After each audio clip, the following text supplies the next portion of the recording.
Why did investors and a government fight to save one accelerator? Most corporate accelerators fail because in most cases it's a transaction. Ignite is what they call the co-founder as a service model based on 3 pillars: trust, empathy, and transparency. But when Intel tried to shut it down, something unprecedented happened. When Intel announced that we're winding down, investors and other players that this shouldn't happen because Ignite has built a very strong presence in the deep tech scene. What makes Ignite different? The secret is invisible. Each startup gets a corporate mentor that builds a small army of 4 to 5 people inside the corporate to help them. Why we're not using this technology? This wasn't just about helping founders, it was warfare. Greg Lavender, he said, Zack, your part of your role is to make it uncomfortable for others. Ignite was one of that culture change agents. The results speak for themselves. 35% of our companies has done something with Intel. POC, licensing, acquisition, investment. But for Zack Weisfeld, success demanded something more radical. I had so many founders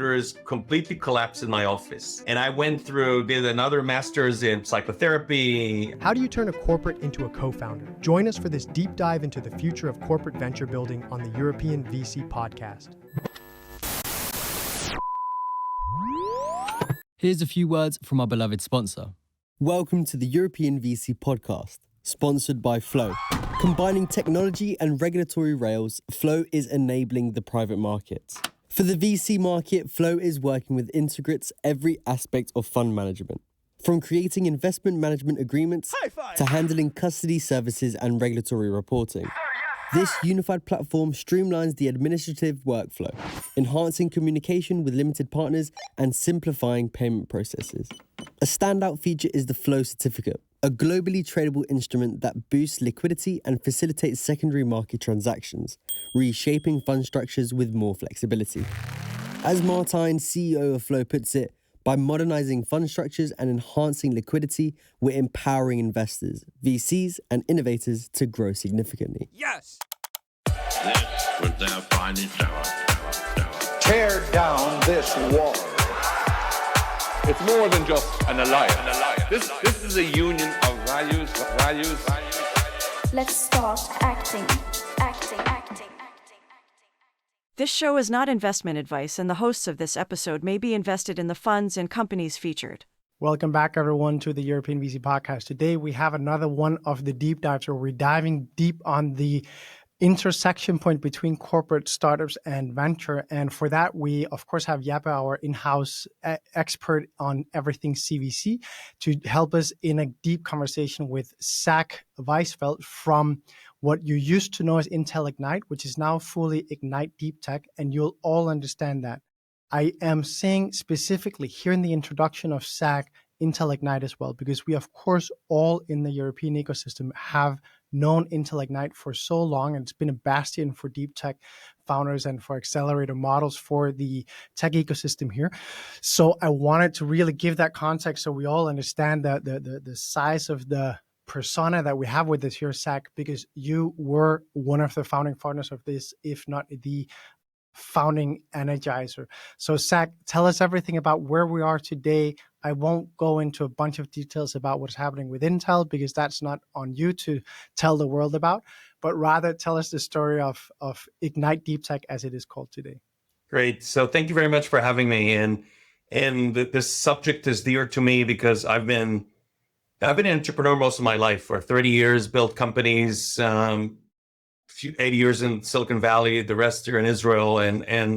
But the last 14 years being focused on reinventing large corporate technology multinationals through the work with startups. So I've started before the Microsoft Accelerators, Bangalore, Beijing, Shanghai, Berlin, London, Paris, Seattle, Sydney, and Tel Aviv. And then managed Microsoft for startups, 110 countries.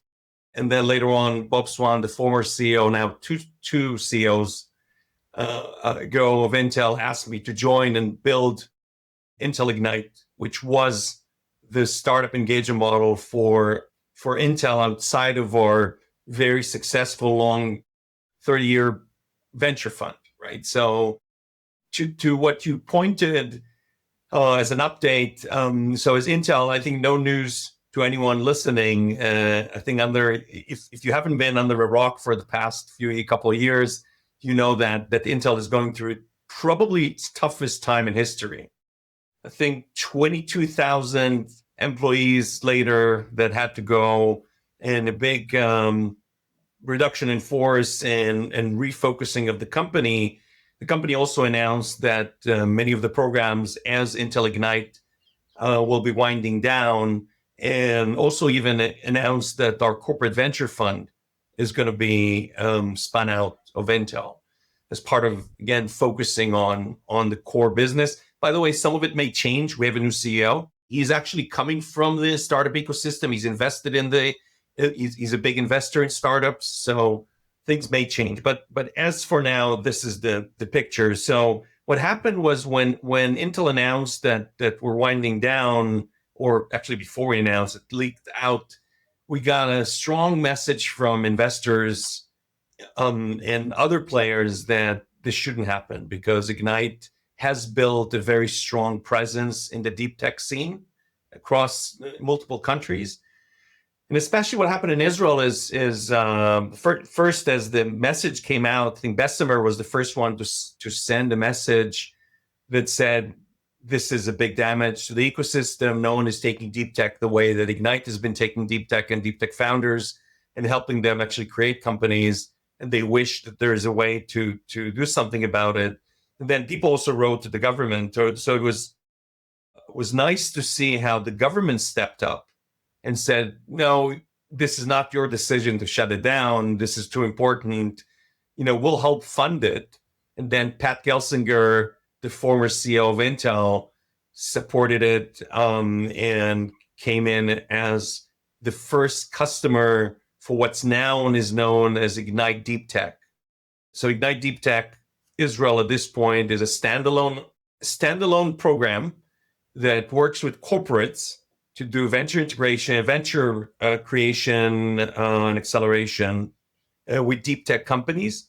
It's funded partially by the government and partially by Intel, and we're negotiating with multiple other corporate partners to co-fund the program. It has basically 3 pillars to it. One is what many people, as you are familiar with that in Europe as well, is the seed program. So we're taking companies at seed stage. So yesterday we started our first batch of Ignite Deep Tech, actually kicked off, and the average funding of a company in that batch is $7.2 million. That's a nice size of a seed. So that's the flagship program, 12-week, super intense, helping startups build great companies. That's the seed program. Then we have the pre-seed program, twice a year, 6 months. It's a subset of the seed program. It's more like what people call accelerator. So it's people that raise up to $1 million, maybe a bit more, a little bit less, and we help them. They sit with us, and we do part of the seed program. And then we have a program that's called Leadership of Deep Tech Startups. So this is even in the ideation space, where you have professors, people from corporates, people they know that they want to build a startup in the deep tech space, but never done that before. And we actually help them with the first stages in ideation and venture creation. So these are the 3 things we do. And again, it's now outside of Intel. Ignite Deep Tech, it is, in my world, it's a founding father of accelerators. You have listed the 3 elements of the program. Can you talk a little bit to the success of it? Because it is so difficult to do. Why have you been successful in building this? So it's a good question. And I'll point to a super interesting research that I'm actually waiting to see it published. I have only the final drafts of it. And it's a research that was done by the Base Business School in London, and they researched the corporate accelerator phenomenon. Well, I've been playing this game. I've been crafting this art for 14 years. And actually, by the way, so exactly 20 years ago, Y Combinator started the whole acceleration phenomena, right? Exactly 20 years in March, actually 20 years ago. Yeah. And then a bit later, I did my own version of the corporate acceleration piece. So when you go and read the research, and again, hopefully published soon, they come to the conclusion that most corporate accelerators fail. The reason that they say it fails, because in most cases, it's a transaction. The corporate makes a transaction with a startup. And usually these transactions are very short-lived, right? I'm going to do something for you. You're going to do something for me. You're going to use my technology. I'm going to help you with putting you on my marketplace or something like that. But these are usually very short-lived. What they found out about Ignite, and they did a fairly decent level of research, I think 1,000 pages, talking to startups, talking to mentors, talking to my managers at Intel, and even going back to the Microsoft days, they figured out that Ignite is what they call the co-founder as a service model based on 3 pillars: trust, empathy, and transparency, which is very why would the corporate go and do something like that? It doesn't make sense. Why would we be all about the startups and not about the corporate needs? It's a business, et cetera, et cetera. So again, in these 14 years, the things I've learned that makes this model, I think, a success. And by the way, I've accelerated so far. I've had 107 batches of startups going through my programs, 967 startups that raised more than $30 billion, right? Totally in the programs that I've managed.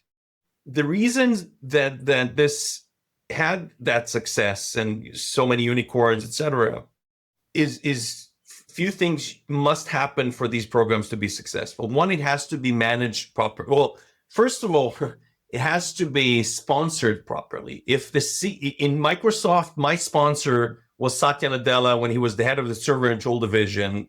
And then when he moved to be the CEO, it was Scott Guthrie that runs Cloud and Enterprise, right? So these were the people that sponsored the program. At Intel, it was Bob Swan, the CEO, that actually asked me to start the program. And then after that, I'm still reporting to Greg Lavender, which is the CTO of Intel, right? In transition, but still the CTO of Intel. So you have to have that executive sponsor that's willing to give it everything it needs to be successful. Second, you have to have it funded properly, proper funding model, because this is not a marketing program that may go away in a year. It has to be fully funded. It can't be based on sponsorships of accounting firms and law firms and banks or whatever. It has to be funded properly as a strategic tool by the corporate. And the third thing, and this is where a lot of these fail, it has to be managed properly by founders.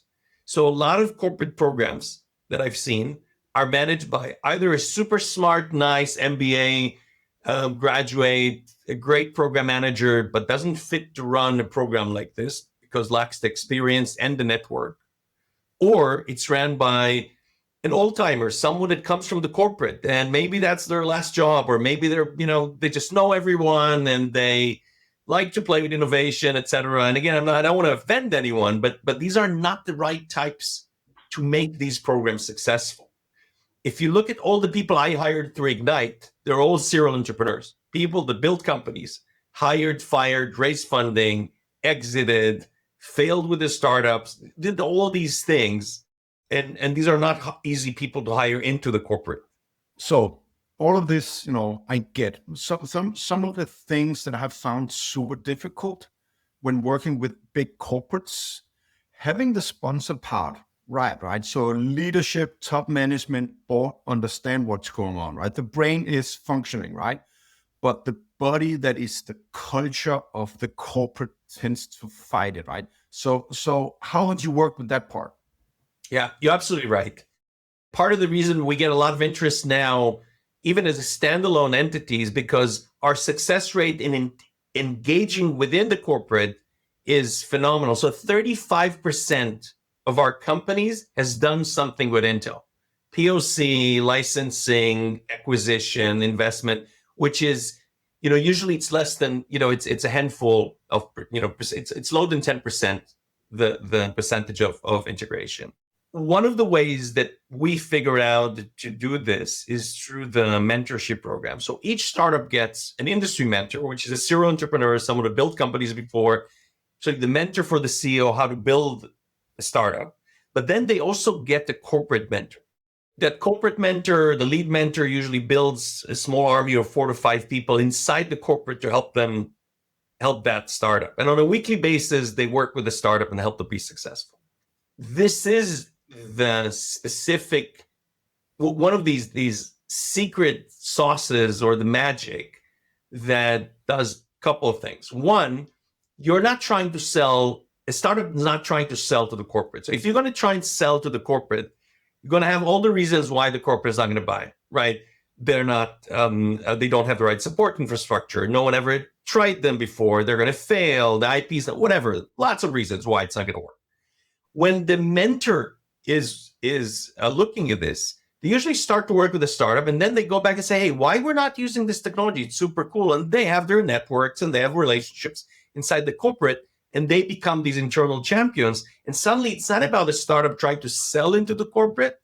It's someone within the corporate say, hey, there's a super cool technology. Why are we not trying it? It's a very different way to approach that corporate integration.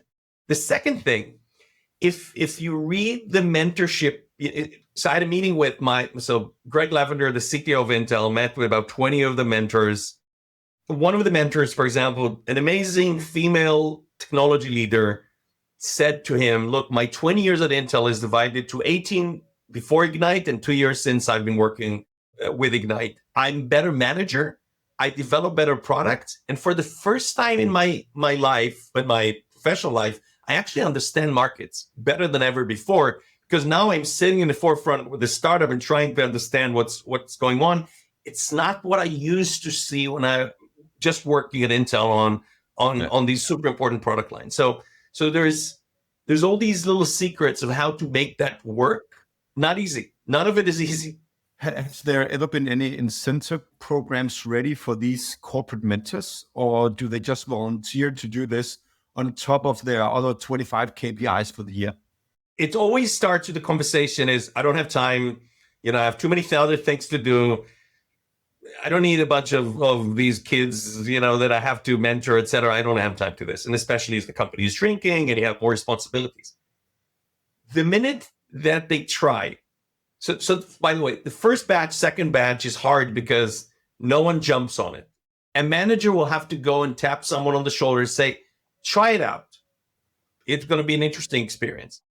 And from that moment, you can't stop them to come back. And they want to come back every batch again and again because the learning is unbelievable. And they now become part of a success of these great companies. Now, because of the kind of success rates we have with the Ignite companies, so batch one, for example, in Tel Aviv, the return rate of that batch was 6.2x.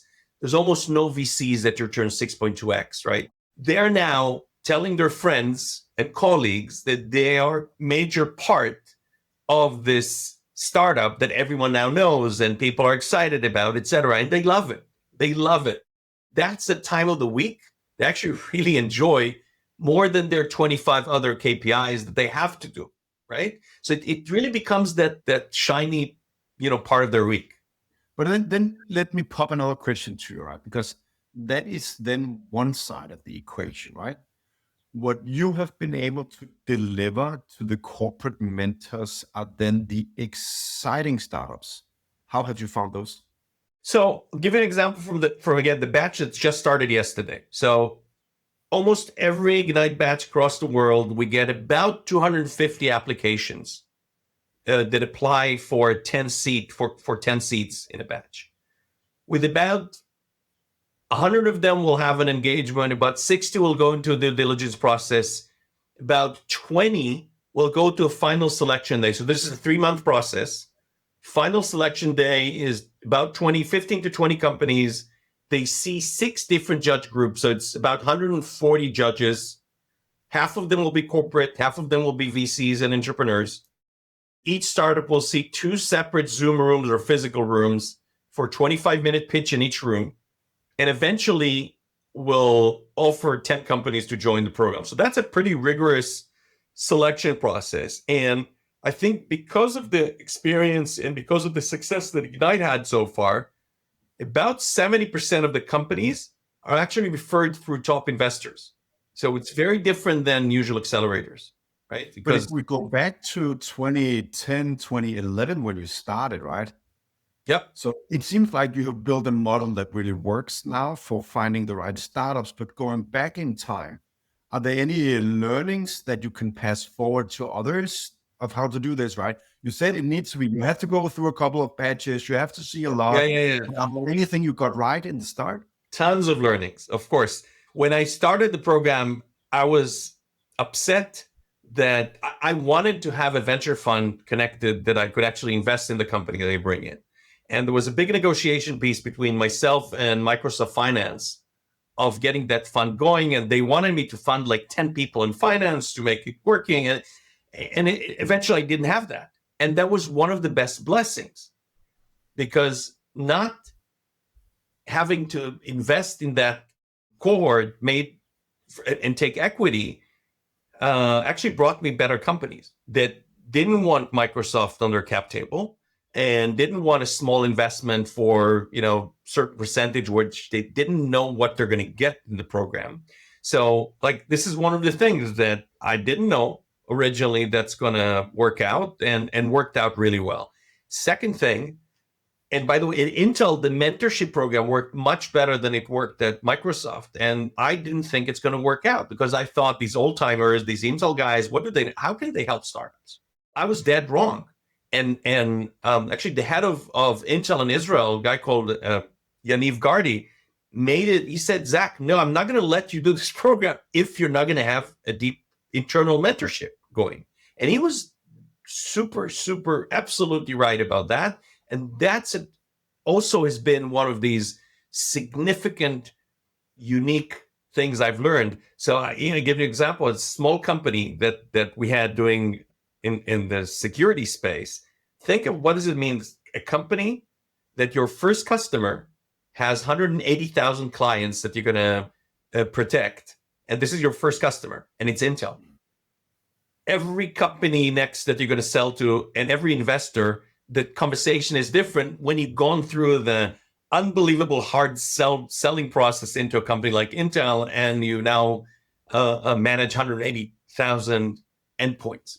It's very significant, and many stories like that. So there are a lot of learnings. It's fine art, and it took me 14 years to get to the point of actually knowing how to do that. But I think also the way that you explained that, right? What you have created is batches of startups within the deep tech space that are going out into the venture ecosystem, not having ruined their cap table, right? They are getting out there and ready to play, right? Yes. And also the other thing is, because of the kind of team that's built inside Ignite, they understand venture, they understand market, they understand, they've done that before. So we're in a very unique position to make significant impact, even to the point, I can tell you, I had multiple experiences where I had a conversation with the CEO of a startup saying, you do not fit to be a CEO. You're a great technologist, or you're great at selling. If the startup is important for you and you own most of the stock, you should be president and CTO or president and CRO. Let's bring someone else to run the company, because this is not your strong suit. Now, because of the unique position I'm in, and I'm not on the board, I'm not an investor, their success is my success. I'm a founder first, kind of approach. I can actually do that with the founders. So we go into everything: technology, product, go to market, mental well-being of the founders, founder relationships, their relationships at home, because it's a significant thing about their life. So we deal with everything. Now, about the go-to-market, we've created a program called CAB, Customer Advisory Board, where we took technology leaders of Fortune 500 companies, CTOs, CISOs, CIOs.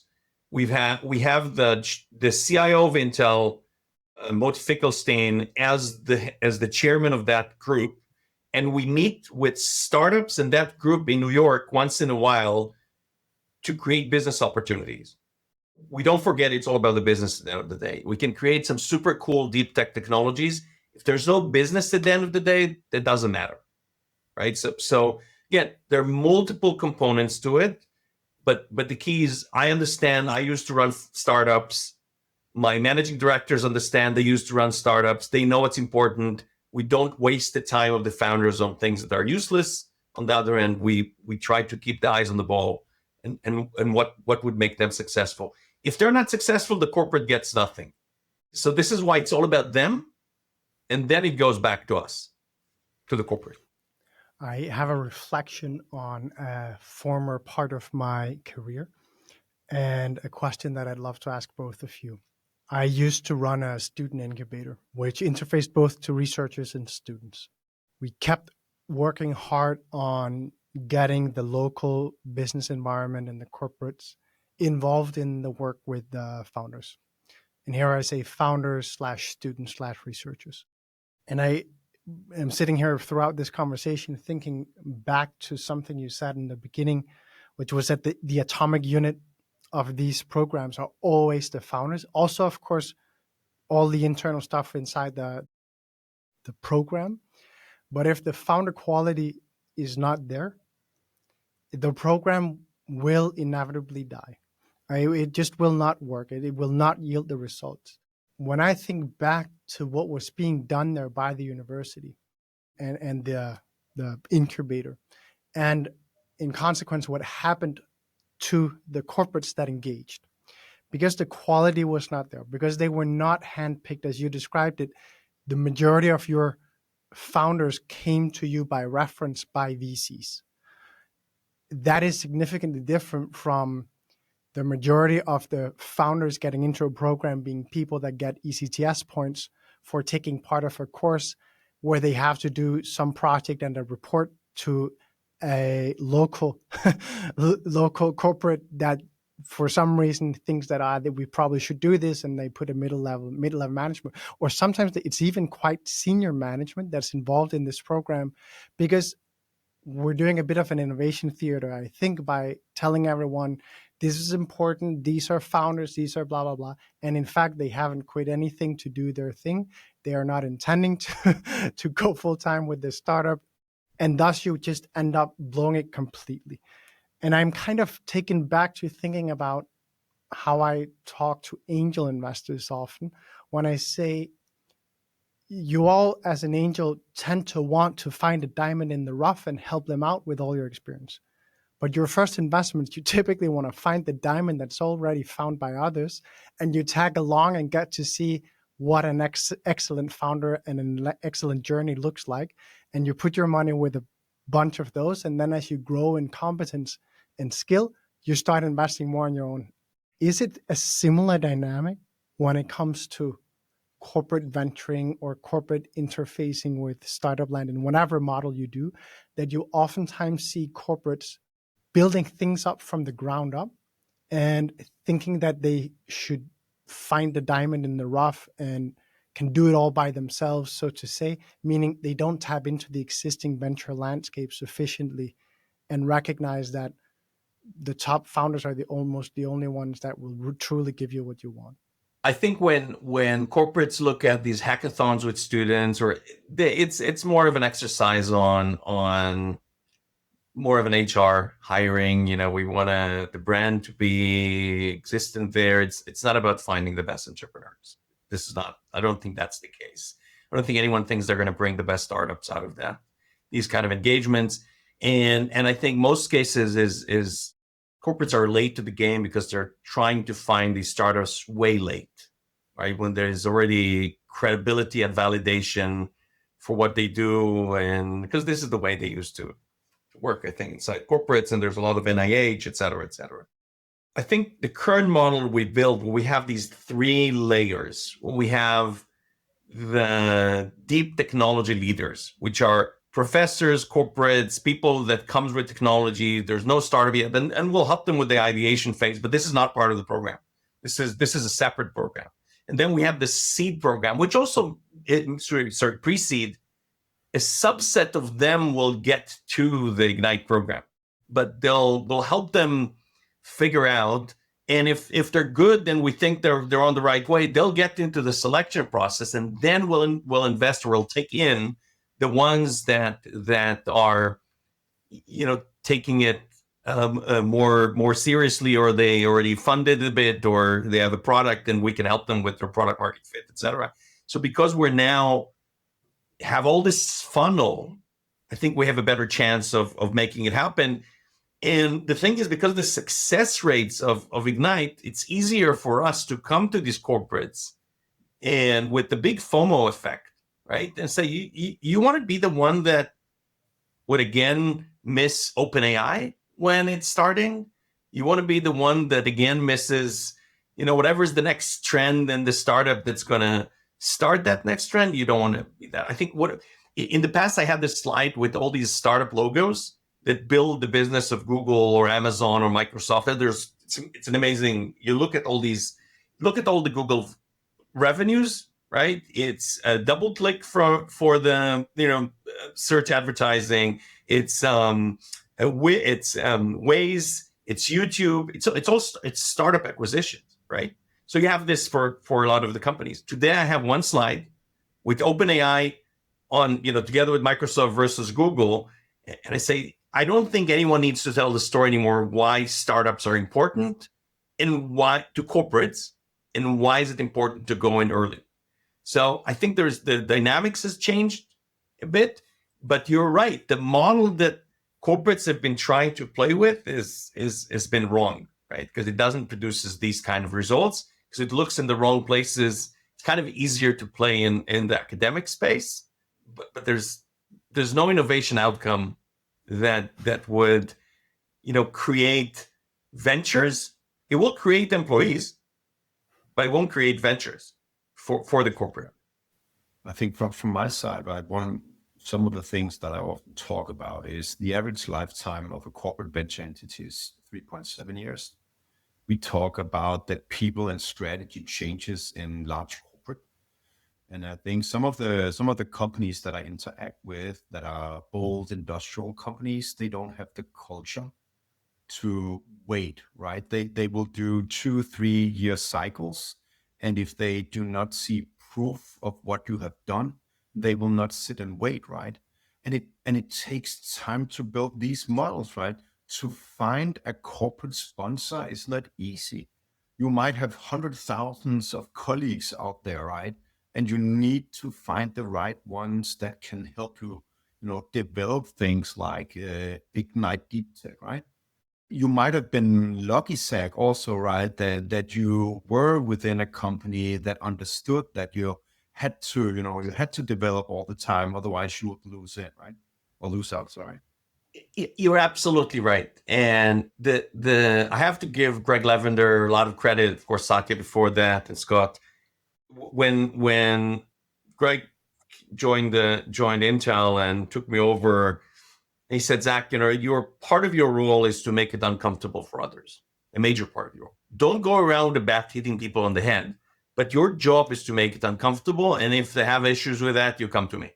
And I had Bob before that. Bob, the reason for Bob Swan to decide to create a startup program in the CEO office when he had a whole division doing investments, M&A, Wendell Brooks and Intel Capital was there for 30 years. And then the CEO decided to put a program under his responsibility because he wanted to drive culture change.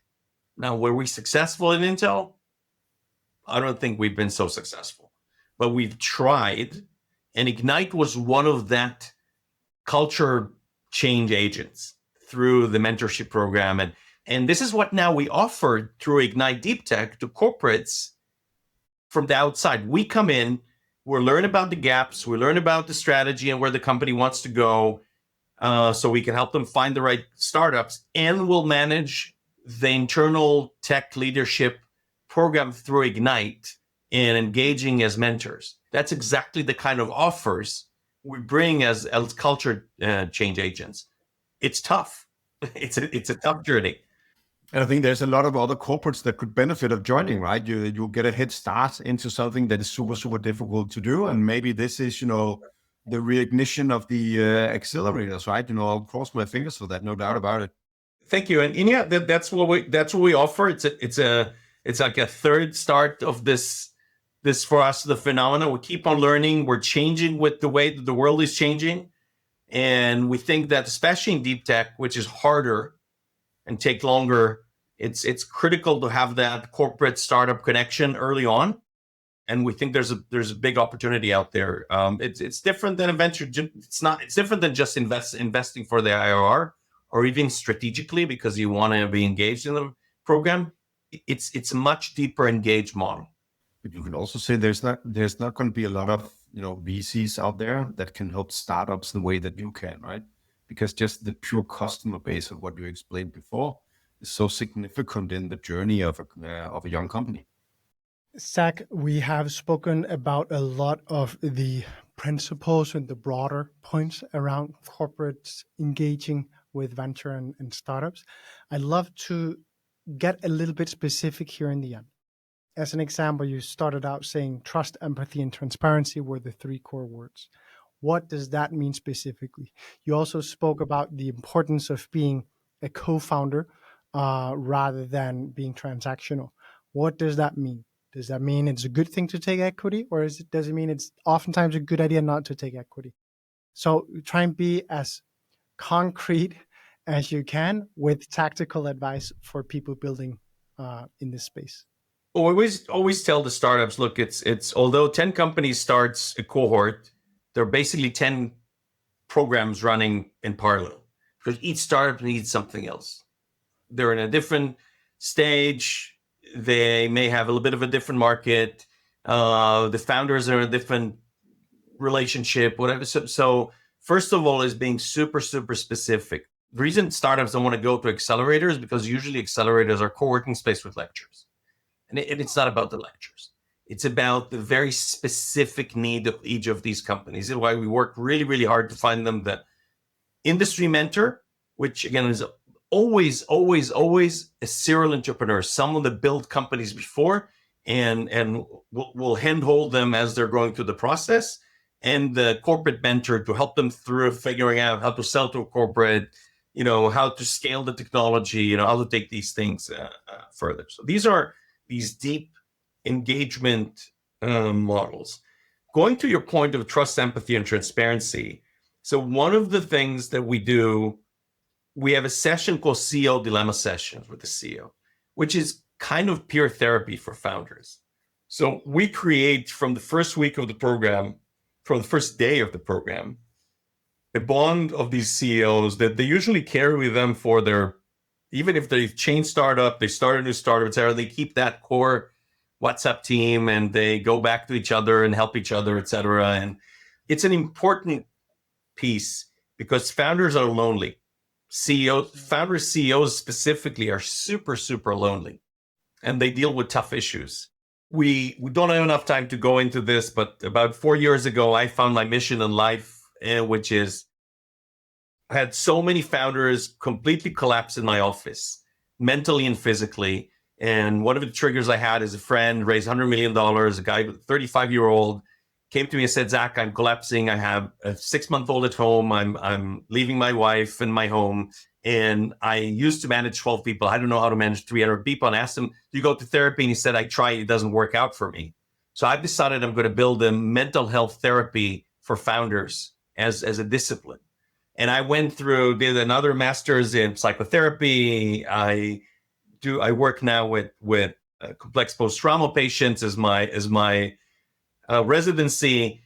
This is one of these issues of trust, empathy, and transparency, right? When you go and deal with these tough issues of what they're facing, what's the realities? No, it's not just about the technology and about the product and the market. It's also about them as founders. It's about their significant others at home that they make all kind of promises to. And if they don't understand all these things, they're not going to be successful. They're going to fail. So it's about dissecting every little piece of that venture creation and dealing with that. And you can come back and say, Zack, but how does the co-founder relationship or spouse at home relationship relates to the corporate? Again, if the startup is not going to be successful, none of these matter, and all of the investment is going to go down the drain. For that founder to be successful, the startup to be successful, all the rest has to line up. So we'll help them line up all these pieces. So again, I don't know if I answered your question, but it's all these things.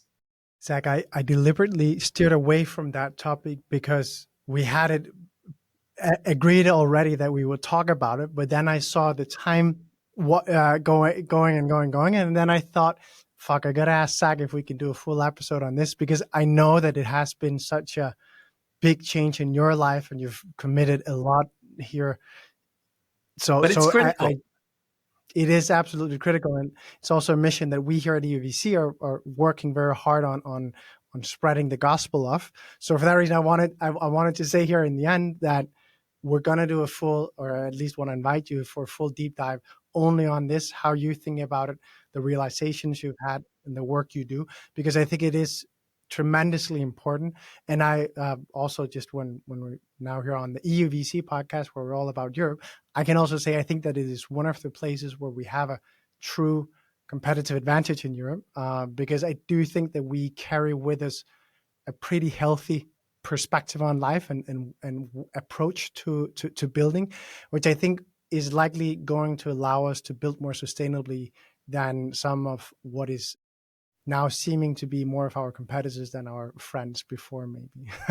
So for corporate conversations, for me to come in with a slide, I remember one of my presentations, I had a fairly big team at Microsoft, and I came in with my first slide was talked about love. And I said, people don't come to a corporate executive meeting and put a slide that talks about love. Well, guess what? It is founders work with their hearts, not just with their minds, right? And if you don't understand that, then you're going to miss the point. And it's going to be a transaction. Transaction doesn't have much of heart in it. Well, honestly, I think we all work with our hearts. The fact of the matter is just the founders working. Founders are trying to balance somehow being 100% immersed in their startup and in what they're building, at the same time as we also all have a need for love and relationships and family and so on.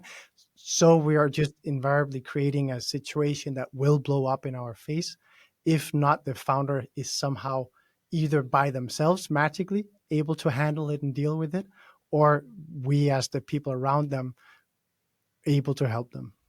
So going to your point is, if you show them that you care, you truly care, and they believe you care about them, it's again, not just about the transaction, it's about that trust, empathy, and transparency, then you can actually go and deal with the scale and the product and technology and everything else, because they'll be super open. They'll tell you everything that's not working, which they don't tell their investors. Some of these things don't get to the board meeting. They're either afraid to put it in the board meeting, or they don't know how to approach it. So when you get that piece working, the rest will happen.